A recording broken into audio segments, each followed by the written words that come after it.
আল্লাহ তারে বাঁচাই রাখুক আরো 2-4-10 বছর, ইরানের মেরুদণ্ডটা আরেকটু সোজা করে দিয়া আরো 2-4টা এরকম বাঘের বাচ্চা জন্ম দিয়া তারপর আল্লাহ তার হায়াত শেষ হোক, আমার কোনো খারাপ লাগবে না। একটা নেতৃত্ব একটা রাষ্ট্রকে কোথায় নিয়ে যায়, একটা নেতার সততা বা ধরেন সাহস সারা পৃথিবীর সাথে আপনার একটা ইমেজ ক্রিয়েট করে। যে উত্তর কোরিয়ার নামটা শুনলে মনে কি পাগলা কিম জং উন, তাই না? রাশিয়ার নাম শুনলে কার নাম মাথায় আসে? পুতিন। আর ইরানের নাম শুনলে বস, সর্বোচ্চ নেতা। নাম নিলে সমস্যা আছে, আবার বোঝেন কতটা রেস্ট্রিকশনে আছি। যাই হোক, একটা ঘোষণা দিছে, পশ্চিমার একটু টেনশনে আছে যে খেলাটা শুরু করছিল, শেষ করার আগে বাতি আস্তে আস্তে নিভা যাচ্ছে। আমি যখনই নিউজটা করছি, শেয়ার করেন নাই, আপনারা আসলে শেয়ার করবেন, কারণ আমি চাই এই নিউজগুলো মানুষের কাছে পৌঁছায়। অহংকার লাগে আমার ইরানকে নিয়ে, সিরিয়াসলি। তো আমি যখন নিউজটা করছি, ইরানের যে চলমান আন্দোলন 30-40% শেষ, নতুন করে কোনো খেলাতে না পড়লে হয়েছে। সরকারের পক্ষে জনগণ একটা রাস্তায় নামছে, মানুষের সাথে কমিউনিকেশন হচ্ছে। এখন যারা এই খেলার মূল আয়োজক, ওই যে ক্ষমতাচ্যুত 45 বছর আগে দেশ ছেড়ে পালানো রেজা পেহেলবি, সে তো মন খারাপ করে ফেলতেছে, নতুন গুটি চালার চেষ্টা করতেছে। আর আমেরিকারে বলতেছে, ভাই আন্দোলন কিন্তু একবার নিভা গেলে আপনার কিন্তু যুদ্ধ করতে হবে, টাকা খরচ করতে হবে, বিশ্বে আপনাদের নিয়ে সমালোচনা হবে, চান না কিছু করতে পারেনি, দুর্বলতা কিন্তু এখনই, ঝড়ের সময় আমটা কুরান। আমেরিকা কিন্তু দেখতেছে, বলতেছে যে কালকে ট্রাম্পের একটা ঘোষণা দেখছেন যে ইরানের সাথে আলোচনা পরে, আগে নাকি খেলবে। এখন ক্ষমতা আছে, খেলতে পারবে একটু। তবে ইরান কি ভয় পাচ্ছে? দেশের জনগণ যখন বিগড়ে গেছিল, একটু ভয় তো অবশ্যই পাইছে।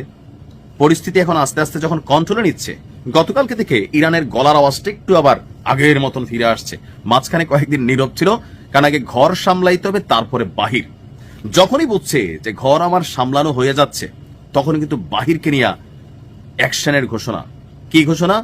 যদি এখানে কোনো বিদেশি হস্তক্ষেপ হয়, হতে পারে আমেরিকার দুষ্ট ছেলে, হতে পারে আমেরিকা নিজেই, তাহলে এই পুরো অঞ্চল জয় বাংলা করে দিবে। এখন জয় বাংলা বলতে আমরা যেটা বোঝাচ্ছি, এই মুহূর্তে আমি এই শব্দটা ইউজ করতে এই কারণে যে বড় ধরনের খেলা খেলবে, কারণ শব্দগুলোতে একটু ভেজাল হয়, আমার ভিডিও তো ঝামেলা হয় না। যাই হোক, তেহরানে গতকালকে একটা বিশাল সমাবেশ হয়েছে, প্রেসিডেন্ট মাসুদ পেজেশকিয়ান ছিল, আপনাদের খেয়াল থাকার কথা। তো এর পাশাপাশি এটা অনলাইনে ভার্চুয়ালিও সেখানে প্রচারিত হচ্ছিল। সেখান থেকে কঠোর হুঁশিয়ারি দিয়েছেন একজনের নাম হচ্ছে মোহাম্মদ বাঘের গালিবাফ। নামের মধ্যে একটা বাঘ বাঘ আছে, তো হুঁশিয়ারি তো আসবেই। সংবাদ মাধ্যম আল জাজিরার প্রতিবেদনটি বলছে যে এই নেতা বলছেন, সামরিক একজন ঊর্ধ্বতন কর্মকর্তা, যে ইরানের উপর কোন ধরনের হামলা হলে তার কঠোর পরিণতি হবে। বিদেশি হস্তক্ষেপ বলে এই পুরো অঞ্চলকে এরা দাউ দাউ করতে দেখবে।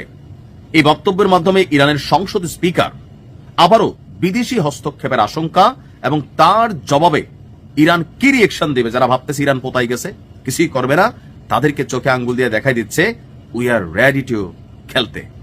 পুরো ইংরেজি বললে ঝামেলা। এর আগেও আপনার বলা হচ্ছে, ইরানের রাষ্ট্র টেলিভিশন থেকে আমরা যেটা দেখছি যে তার দুষ্ট ছেলে যেন বালিশ ছাড়া শুয়ে যায় আমেরিকার, এবং আমেরিকা নিজেও যেন বালিশ ছাড়া শুয়ে যায়। আর এরা হচ্ছে উপরওয়ালার কি ওই লেভেলের প্রতিবেশী, হচ্ছে না, যাদের সাথে ঝগড়া টগড়া হয়, দুশ্মন। নানান বক্তব্য আসছে, এমনকি এই চলমান আন্দোলনের মধ্যে মসজিদ থেকে শুরু করে বিভিন্ন জায়গায় যে জেনজির কিছু অংশ বিড়ি জ্বালাইলে প্রিয়া ছবি নিয়ে এরকম করছে, অনেকে অনেক কিছু এখানে ঘটাইছে, যেগুলোতে ধর্মীয় অনেক কিছু কানেক্টেড ছিল। এগুলা কি মানুষের কাছে পছন্দ হচ্ছে? হচ্ছে না। দেখেন, বাংলাদেশেও সরকার পতনের সময় অনেক কিছু মানুষের কাছে মনে হয়েছে ক্ষোভে, গোসায়, রাগে সঠিক, কিন্তু এখন একটা মানুষের উপর অন্যায় হলে, জুলুম হলে, অত্যাচার হলে জনগণের মধ্যে প্রথম রিয়েকশন আসে পরিবর্তন কি হইলো? এটা আসে না? এটা সরকারের চাপ প্রয়োগ করে না? করে। মানুষ ভালোর জন্য পরিবর্তন চাইছে, পুরোনো সিস্টেম কেনা। সে খারাপ ছিল, সেই জন্য সে বাতিল হয়েছে। তুমি এসে যদি বলো আমি তার থেকে কম খারাপ, আর তুমি তো খারাপই, তোমাকে উদারতা রাখতে হবে, ক্ষমার দৃষ্টি রাখতে হবে। তো সে খারাপ করে গেছে, এখন তোমার টাইম আসছে, তুমি খারাপ করবা, তো সে কি আর জীবনে আসবে না? এই দেশ কি কেউ লেখা দেওয়া হয়? প্রকৃতির খেলা কি বোঝা যায় না? কখনো এক মাগে শীত যায় না। আপনি বাংলাদেশের মানুষের একটা চরিত্র আছে, ভালো আপনি আমার যাই করেন আমি মনে রাখি না রাখি, খারাপটা মনে রাখবো, এটি বাংলাদেশের মানুষের নীতি, তাই না? তো এই মুহূর্তে ইরানেও যারা এরকম একটা ভুল পথে চলে গেছিল, তাদের বিরুদ্ধে জনগণ কিন্তু বুঝতে পারতেছে যে খেলাটা বাহিরের, পা দেওয়া যাবে না, পাতানো ফাঁদে খেলবে। ভান্ডার টান্ডার লারা দিছে, ভিতরে হয়তো কম আছে আমি জানি, আমেরিকার সাথে পারবে না, তারপরেও সাহসটা জরুরি। আর মিত্রশক্তি হিসেবে রাশিয়া, চীন একটা ব্যাকআপ আছে। আর এত বড় আন্দোলন থেকে ঘুরে যদি একবার ইউটার্ন নেওয়া যায়, এই জাতিরা আরেকবার এরকম বিক্ষোভ করাইতে 45 বছর লাগবে। মনে রাখেন, যে আন্দোলনটা হয়েছে শেখ হাসিনা যদি কোন রকমে আন্দোলনটাকে কন্ট্রোল করে ধরেন, উনি টিকা যাইতো আগামী 2041 আগে, অথবা শেখ হাসিনার নিজের মৃত্যু না হলে আওয়ামী লীগের হটানো কখনোই যেত না। বাট এই হটানোটাতে আওয়ামী লীগের জন্য ভালো হয়েছে। আমি বলি কেন, অনেকের সাথে অন্যায় অত্যাচার হয়েছে সেটা আলাদা। টানা ক্ষমতায় থাকলে অহংকার তৈরি হয়, মানুষের কথা বুঝতে কষ্ট হয়, জনগণের সাথে সম্পর্কের দূরত্ব হয়, তেলবাজ লুটেরা বিভিন্ন মানুষের আগমন হয়, সরকার রাজনীতি এগুলোর কাজ করে না। আওয়ামী লীগের এখান থেকে যে ভুলগুলো ছিল, শিখার মতন 1001টা জিনিস আছে, শিখতে হবে, বুঝতে হবে। নেতাদেরকে, কর্মীদেরকে, এখন সারা বাংলাদেশে আওয়ামী লীগের তৃণমূলের কর্মীরা দম দিয়ে ফেলতেছে, ভাতও তো পায় না আওয়ামী লীগের সময়, জেল খাটছে, মামলা খাইছে নিজের দল থেকে। কেন? আজকে তাদের মূল্যায়ন। আবার ক্ষমতা আসলে এগুলোর বেইলও থাকবে না। বিএনপিতে আপনি দেখেন সব তৃণমূলের সব থেকে নেতা কর্মীকে এই মুহূর্তে মূল্যায়ন পাচ্ছে? অবশ্যই না। আমি নিজেই তো চিনি ভাই কয়েকজন রে, কোনো কিছু নাই, এখন সাইলেন্স হয়ে গেছে। 17 বছর ধরে কথা বলতো সোশ্যাল মিডিয়াতে, আমি যখন থেকে কানেক্টেড অনেকটা দেখছি কথা বলছে, এখন চুপ। তো মাঝে মাঝে জিজ্ঞেস করি ভাই কি, না যাক দল ভালো আছে, এটা দেখতে ভালো লাগে, এটা মনে থেকে অভিমান। উইরা এসে জুইরা বসে কেউ টাকার বান্ডিল আনছে, কেউ জোটের ভাটি গাচ্ছে, এটা সেটাতে হয় কি ভিতরে অভিমান চলতে থাকে।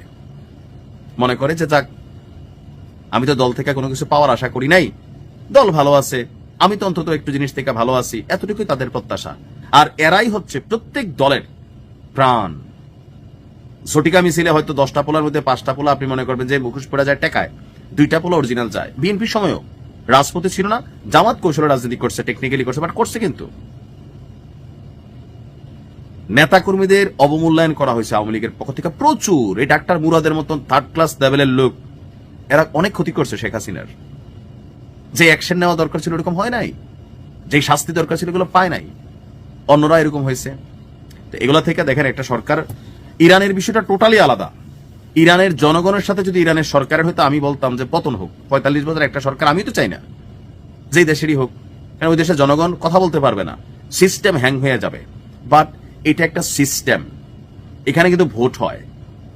ইসলামিক রিপাবলিক হোক, যেই রিপাবলিক হোক, স্বাধীন চেতা নেতারাও তো দাঁড়ায় না, ও মুসলিম নেতারাও ভোটের সুযোগ পায়। ইরানের বিষয়টা টোটালি আলাদা। আলহামদুলিল্লাহ ইরান ব্যাক করছে। ভালো থাকুন।